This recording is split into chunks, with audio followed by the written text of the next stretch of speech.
People from Canada asked me to come. And I said, I'm not applying. I said, no need to apply. We will speak to the government, the immigration. I didn't believe, but I said, okay. 2 months later, I get a request to go for my biometrics. I didn't fill a form. I didn't ask. I was not interviewed. Whoa. I went for the biometrics. No appointment, just went in, 2 minutes and came back. No papers, nothing. And a week later, I get 6 years multiple visa to Canada. Whoa. So in 2023, I went for a tour for 10 days. I've seen. 2024, I went for another tour for a week, I think. 2025, I went to the Saudi airport with my bags packed, ready to go.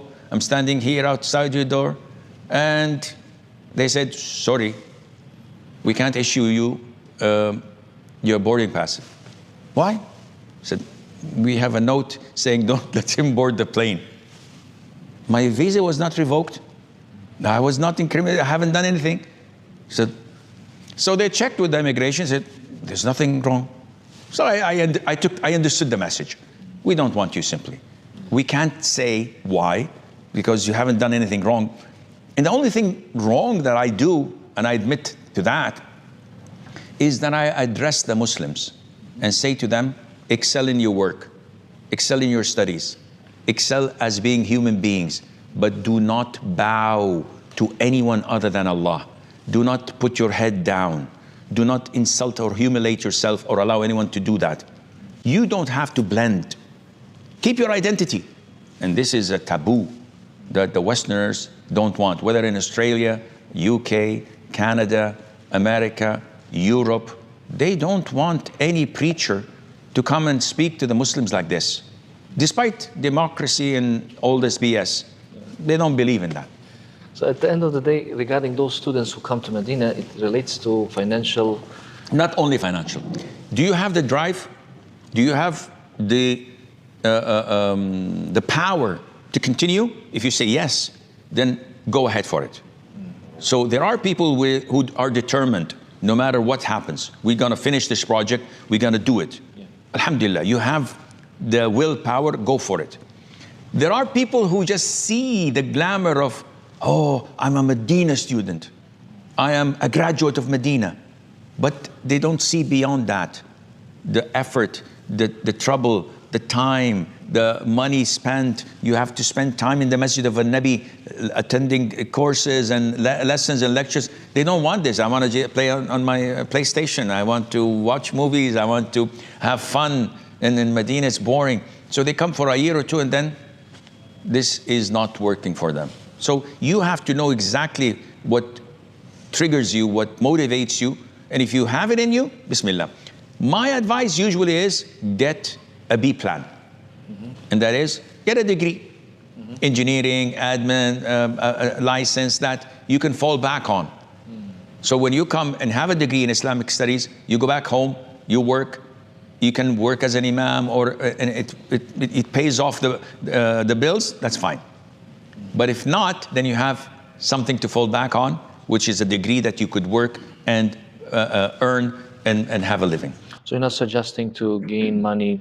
It's not selling the deen, but let's say if a person has some responsibilities, he does some work, and community saying, okay, leave your job and be an imam. Teach us, give us more. That's good. We're going to pay. Yeah, that is the hadith of Abu Sa'id al-Khudri, may Allah be pleased with him, in Sahih al-Bukhari. The Prophet said, alayhi salam, the best thing to earn money from is teaching the Quran. So I'm teaching the Quran and charging money for it. So the Prophet said, yes, that's okay. Because it's your time. You're not selling the Quran. You're selling your time. I have to stay in the masjid as an imam, teaching people, counseling them. How am I going to earn a living and survive? That's fine. Alhamdulillah. So now time for Q&A, if you have time, if you don't mind. In like 5 minutes? Say again? You send me? Okay. You send me through Telegram? I hope it's not regarding... second marriage. Second marriage. So this is like a general question. How can a regular Muslim know who to trust among so many online scholars? Whom to trust? I get this question so many times. How would I know? It is A number of factors, unfortunately. And I tell people, don't trust me. Get out of my case.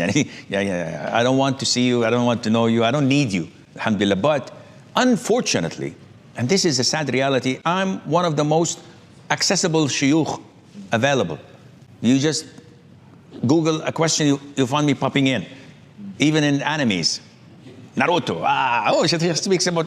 So unfortunately, this is a blessing from Allah and a test from Allah, because I have responsibilities. I'm going to be held accountable for everything I speak. So it's not an easy thing. Oh, mashallah, I'm famous. No.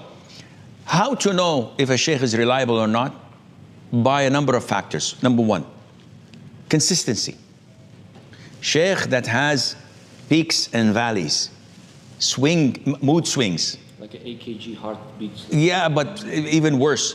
So today he is supporting jihad, and then all of a sudden he goes to, we're all fine, Christians and Jews are brothers, and then he goes to issues of aqidah, no, this is haram, this is aqidah issues, and then he goes, all sects are in Jannah. We have a problem. Secondly, scholars that are well versed in Islam recommend him and say he's on the right aqidah, on the right manhaj. He speaks, alhamdulillah. Thirdly, by the way, scholars, that not those who scholars specifically specific countries.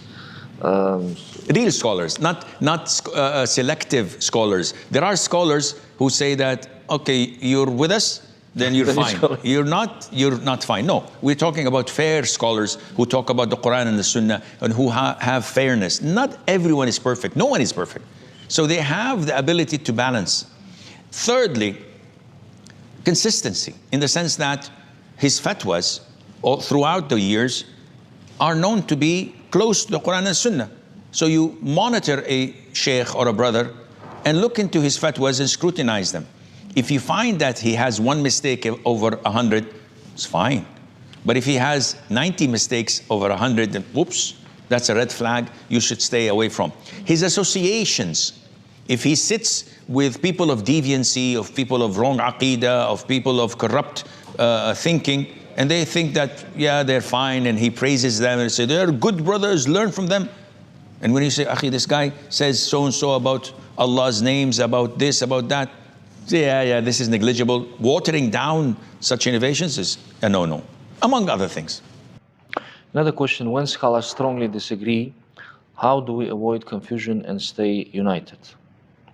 When scholars strongly disagree, how do we avoid confusion and stay united? We cannot stay united except on the Quran and the Sunnah and the right aqidah.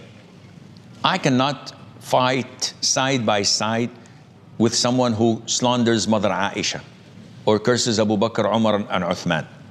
I cannot side by someone who says Allah is everywhere and I don't believe that Allah's attributes except 7 and this. Yes, he's a Muslim. He's deviant, but he's Muslim. But I cannot side with him in the sense that, we go on da'wah trip. You call your way, I call my way. How is it possible?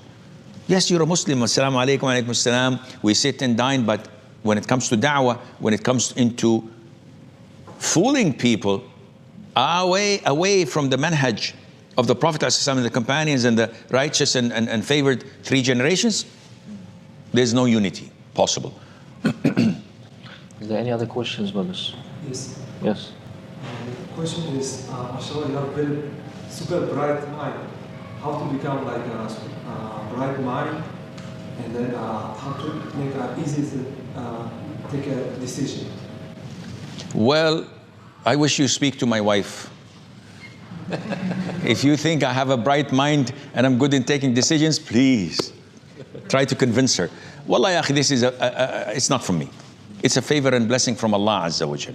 And when Allah blesses you with something and you see Allah's ni'mah, you try to share it with people. I've been a teacher for the past almost 40 years. I taught English as a foreign language for 15, and I've been teaching in my masjid for almost 40 years, and I've been doing da'wah and so on. This gives you a lot of experience. It's like going to the gym. You cannot grow muscles by watching shows and exhibitions of people flexing their muscles. Oh, I like Arnold. Wow, he's nice. After 2 years of watching him, you're not going to grow a thing. Maybe in your butt, but sitting watching, but nothing much. You have to hit the gym. Likewise in da'wah, you have to hit the masjid, hit the places of people where you give da'wah and share one hadith, one ayah. Practice until perfect. Likewise in thinking. A lot of people are so lazy to think. And I know in my locality, in my family, when I tell people, think. Like when my wife comes, she says, where's my mobile? I said, where did you put it? I said, I don't know. I said, think. I said, no, I'm just going to call it. I said, don't. You have to work your mind. You have to think. When you go into a place, you have to investigate. Okay, where is this? Where is that? How many people are there? Who should I be careful? When I sit and give a khutbah, there's always a small Asim in front of me. So that every time I speak, Asim says, and I think ahead of talking. That's why I try my level best not to make mistakes, because with the grace of Allah, I double check before I speak. It comes with Allah's grace. Eventually, it comes with practice, but you have to practice. And Allah knows best. And make dua. Every time you make dua. And I do this on daily basis. That Allah prevent me from error. Oh Allah, make what I say solely sincere for you, and make me small in my eye, big in people's eyes, and make me great at your sight. Because the moment you think good of yourself, this is when you're doomed. So the last question Brother asked regarding what is one of the people underestimate the very dangerous sin. So sin which is most people does and underestimate. What is that? It's too generic. It depends. People's sins, the severity of the sins differ. Some people, I met practicing people. One of the brothers is really practicing, mashallah. And he says, wallahi, the only thing I fear is music.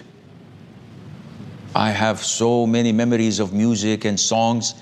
And the moment I'm in a hotel and I hear, This Is My Way, Sinatra, I get agitated and I don't control myself. The other practicing brother said, that's very lame, man. I don't know what's wrong with you. My biggest fears are movies. I'm so weak with movies. You look at them and say, duh, what's wrong with you? Normal people would say, my biggest fear are women. The other one say, my biggest fear is money. The third one would say, my biggest fear is authority. I want to be famous and a governor or a mayor or a president or whatever. Each one has his own fear, but shaitan knows exactly what triggers you. And he works on that.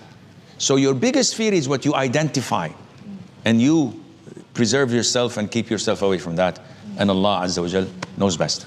We're going to conclude. So may Allah subhanahu wa ta'ala preserve our Shaykh, and may Allah subhanahu wa ta'ala bless you and bless your family.